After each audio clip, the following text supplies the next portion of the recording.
Is nationalising the railways going to improve the service? Welcome to Mark and Pete, two blokes with half an opinion. Now, here's a thought. Wrong side of the tracks. Trevedic, Stevenson and Brunel were once saintly engineers in their prime and moved trains heaven and earth over ground, grit and grime.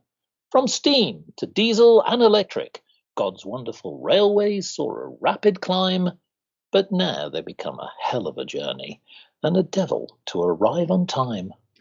Yes. Well, it seems now, after nearly 30 years, one of the UK's largest rail operators will come to an end, and services running across the south of England all the way through to London Waterloo will return to the public sector.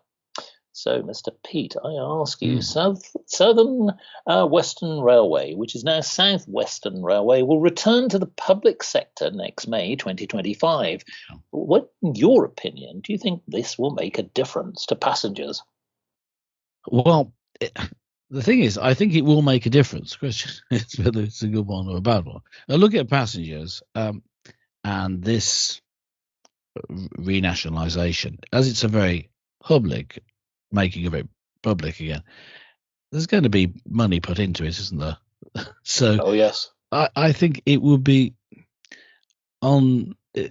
I can't see it not in the short term having some positive effects. I think that a government would, having settled on this policy, would be wise to at least make the first renationalisation of part of the rail system to be a success. So yeah, I can see in the short term certainly passengers with some sort of big investment program, maybe even new rolling stock. Who knows?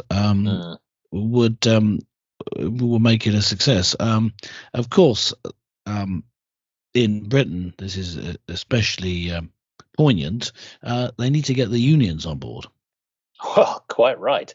Well, here's the thing, because the service has basically become inept. Rising costs, frequent delays, cut to services, and timetable chaos. And that's the good point. Now, when it comes to the bad points, is the idea of putting it into a public environment, is basically adding more to the public purse? Are we really in a position where we can take on a service like this? Now, of course, obviously 30 years ago, this seemed like a good idea. Now, on the 4th of February 1996, what was then South West Trains ran the first privatised service of the modern era. Mm-hmm. Well, was that a good idea? Well, it seemed at first as though it was. The service did improve, and the principle of privatisation, with expertise coming into the equation, certainly seemed to help. But what seems to have now happened over the decades is that the service has disintegrated. Again, strikes, delays. And unfortunately, it's not just that service alone. It seems to be an issue nationwide. So the question really is that if this were to be a pilot, one could say, is this something that would be considered throughout the rest of the country? Now, I personally feel that the government, who is never very good at actually managing things perfectly, setting policy maybe, but certainly managing and implementing things is not very effective. I really worry for the passengers who are actually using this service. And I think it's better that it's changing the operator, not necessarily just simply making it public. And maybe that the policy should be a little bit stricter on those who actually run the lines. And I think that's probably the way to consider this. But here's the thing. Let's look at it from a passenger's perspective. If you're buying a ticket, a railway ticket, you expect that the service is going to be there, as opposed to having cancellation and delays. And unfortunately, for many people, it's not just about the railway service alone. If the service is delayed, it's possible you might not catch your flight. That's your connecting flight. It might mean you maybe miss your meeting, or your entire holiday is ruined. So I ask you, Mr. Pete, is there anything that should be done in the way of further compensation, even though there is a compensation mechanism there? Is there maybe another way we could consider this? I'm going to throw one out to you. There is a Go ahead. network, there is an infrastructure. It's going to require possibly this idea of a little bit of a change. And I know that some people will be throwing their tickets in the air. What if we just stripped up all of the railway lines and turned them into roads and motorways? What about that as an idea? Well, yes, certainly that seemed to be the policy. I thought that's what seemed to be what was happening for quite a few years. Yes. If you go back to the time of beaching, where a lot of the branch lines were pulled up, the reason for that was the great emphasis on road transport, and going forward quite a few years, you get what used to be the mail train switching to using trucks, and everything seems to be moving in that direction. Now, I think people are realizing that you do still need trains. In fact, I'm very much in favour of trains, but I think that the change between nationalised and not being nationalised, there's two parts to it. One is the infrastructure. One is the companies that run it. Yes. And the thing is even with the people who run it, you need communication between different parts of the country. And there's a misunderstanding here, I think. There's the idea that if it's nationalised, people will communicate better. Now, anyone who has an interaction with government-run entities will know that communication between departments and even different sections of different part of the country is often woeful. So it's not necessarily the case. Whereas companies quite often have very good communications with each other.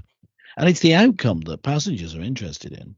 So I would say the big problem is this.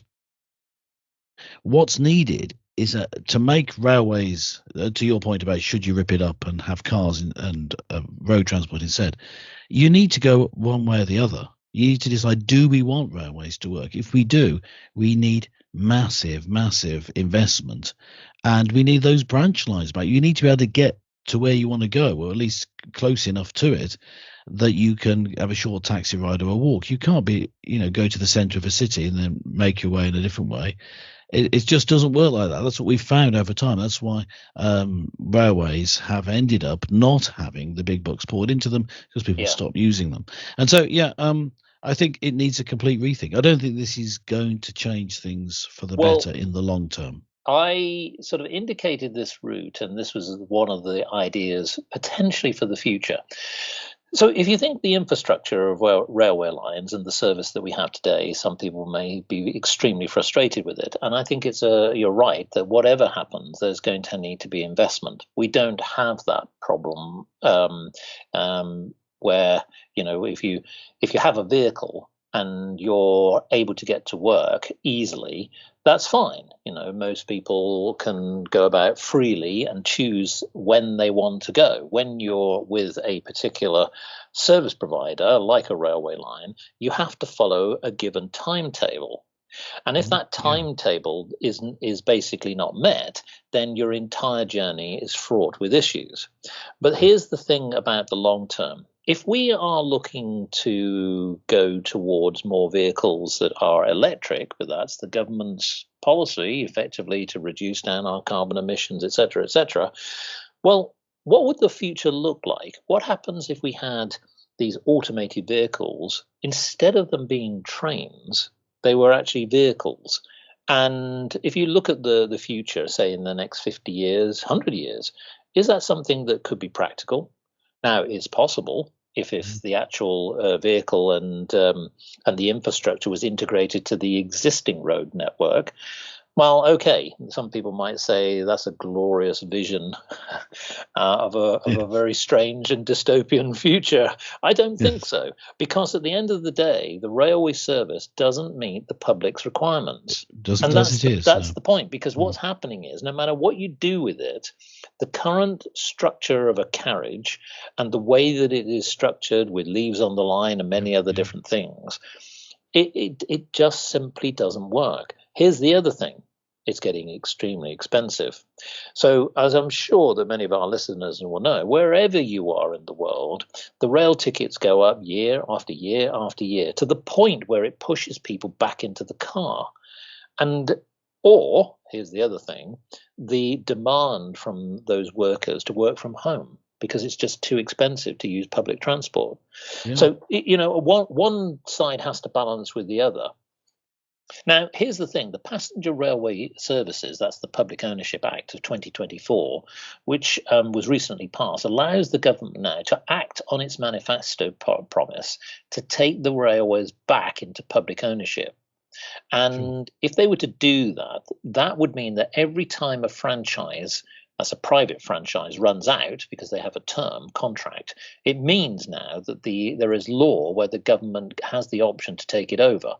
But here's the thing, doing it piecemeal is not really the way I think they're going to do it. To your point, it's either one way or the other. You're either going to take over the entire network, and that's the game plan, that's the policy, or you're going to come up with a different solution. And personally, I would say, I don't think that the railway system works as it is today, and I can't see it improving for the future. Well, there's a suspicion that I think many people will have that this is simply an ideological move.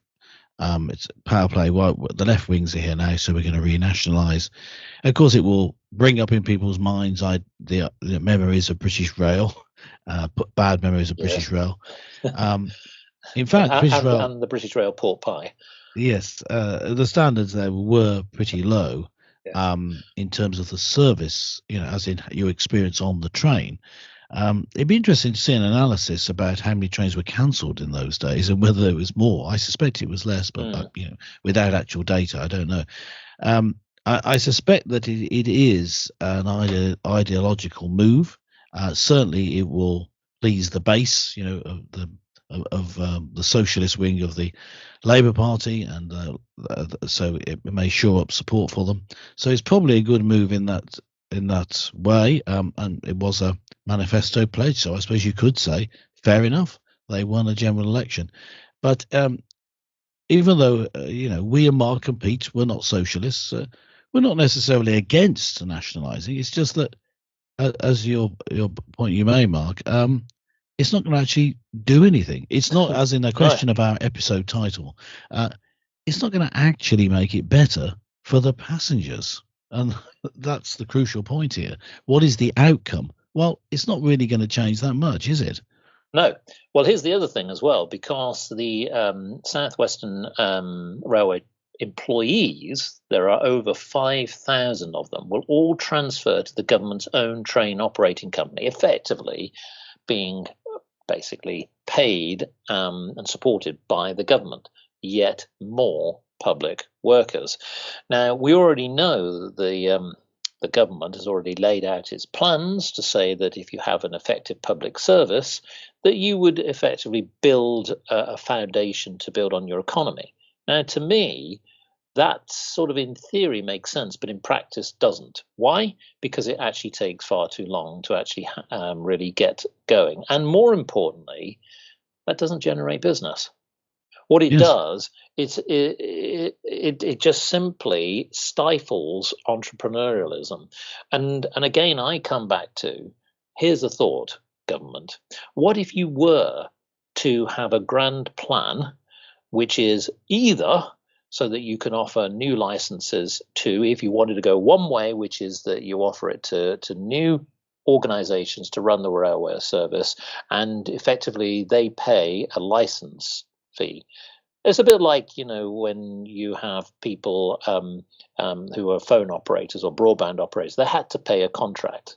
That's the way to do it. Or you go the other way and you go a different route, which, as I was saying, is that you have somebody who pays a fee to build an infrastructure of automated vehicles, electric vehicles, whatever it is, that are much more agile to be able to take that route and serve the needs of the businesses and the people, the public, to be much more efficient and, dare I say, ecological, meaning that it actually fits to the broader strategy, because the government's already gone that way, whether you like it or not. They're already moving to the carbon net zero approach. Well, that would be one way that fits into it. So potentially it's actually a revenue stream over time. But here's the thing. I'd be keen to know what our passengers think. What do they think about the service? Do they think it will ever improve? Or what if you actually work for one of those operators? Do you think it's going to improve by being part of the Labour government? Yes, fellow passengers and workers, let us know. You can just get in touch with us. Go to markandpete.com. Make sure you're subscribed, and then you can comment on this and, in fact, every episode. But that's it from Mark and myself for this week. Goodbye for now, and catch you next time.